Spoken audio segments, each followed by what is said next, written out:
Hey, Magic fans, welcome back. This is your captain speaking here on Capnclydes MTG. Today, we are going to take a look at the top 10 most played cards in Modern.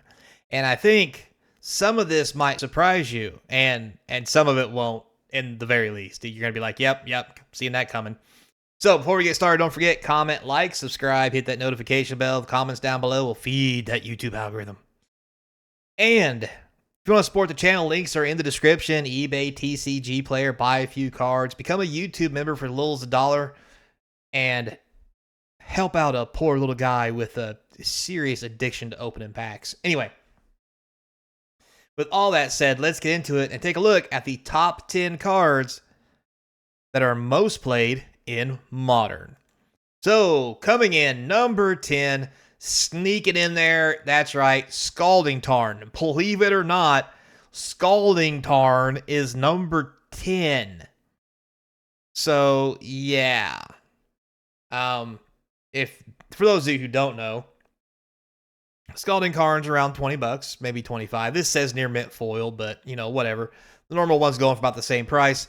Fetch lands have always been a staple inside of Modern for their ability to fetch tons of different lands and provide amazing mana fixing for whatever color land that you need.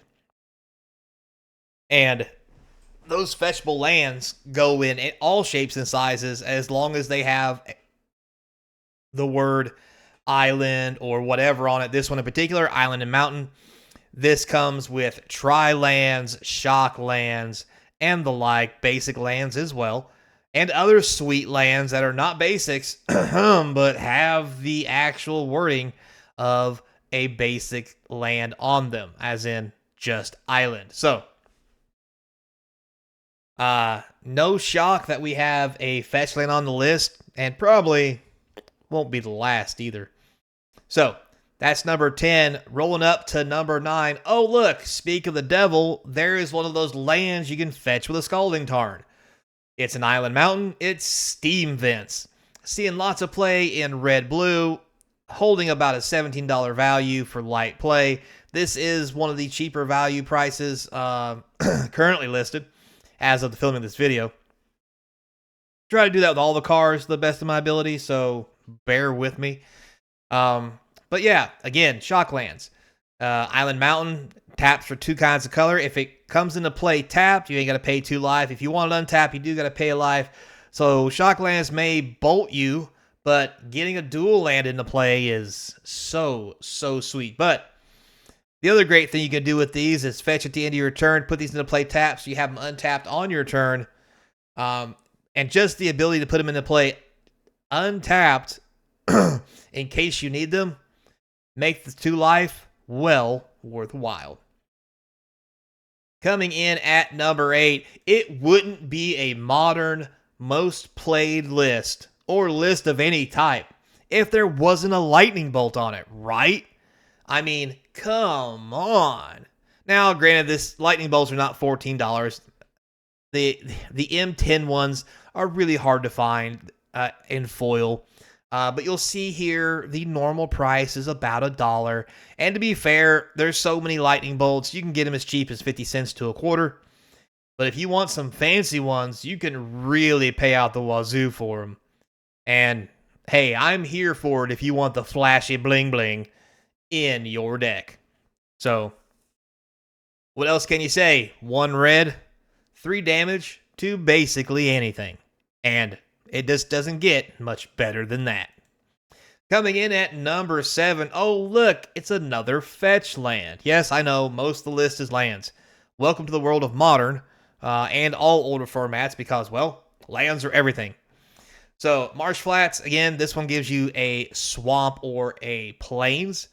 Again, same as before, you can get shock lands or whatever with them. This is the second verse, same as the first. Fetch lands in general have always been the archetype, the foundation, the lean-to crutch, if you will, of the Modern format. So probably going to see a few more. Next, we have a new card, but a goodie, Wrath of the Skies, making big waves in Modern.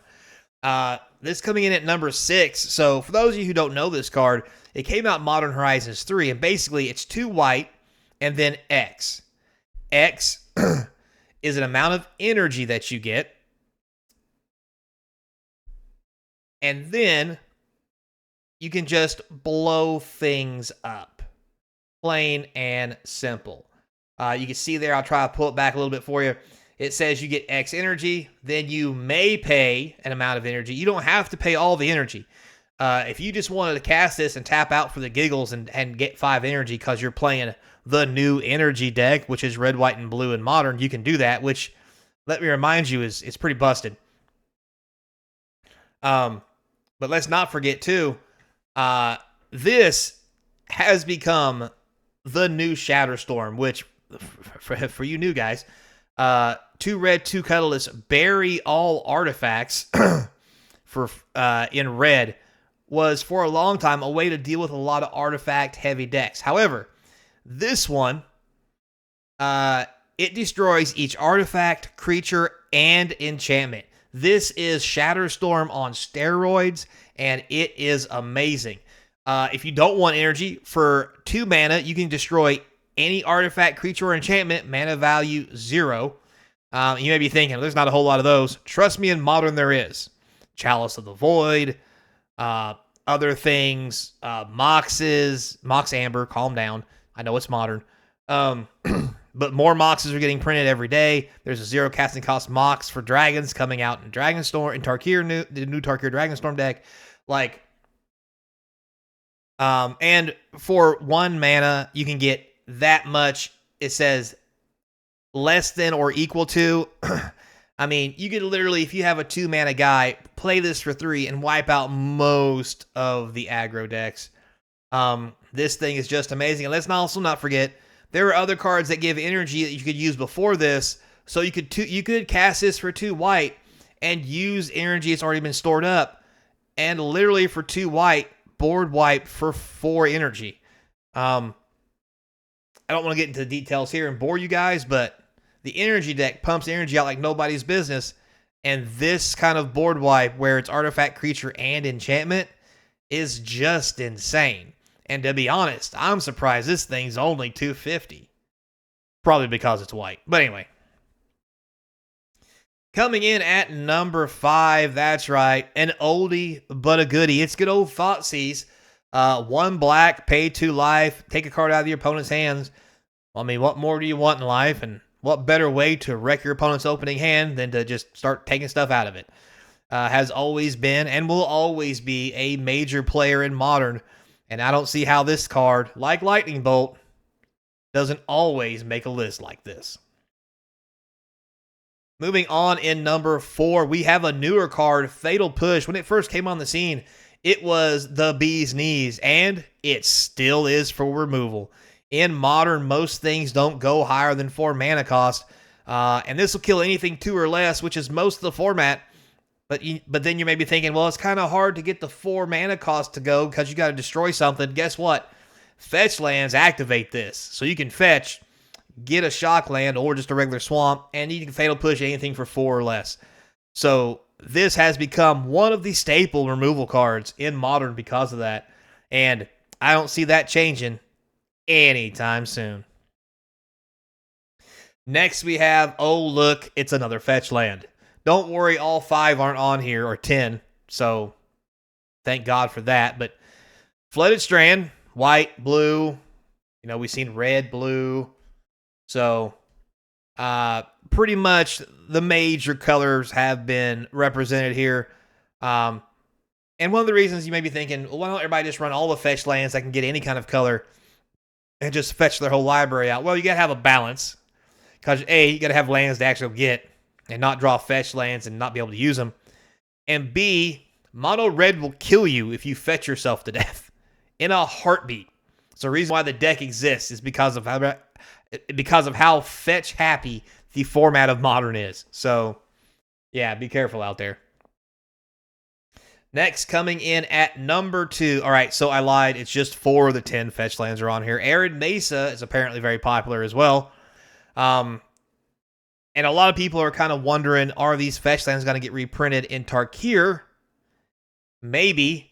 But the thing was, last Tarkir set came out with the allied colors, not the enemy colors. So I'm not sure if we'll get enemy colored fetch lands. I mean, it would make more sense because those are more pricey because they haven't been reprinted as much, but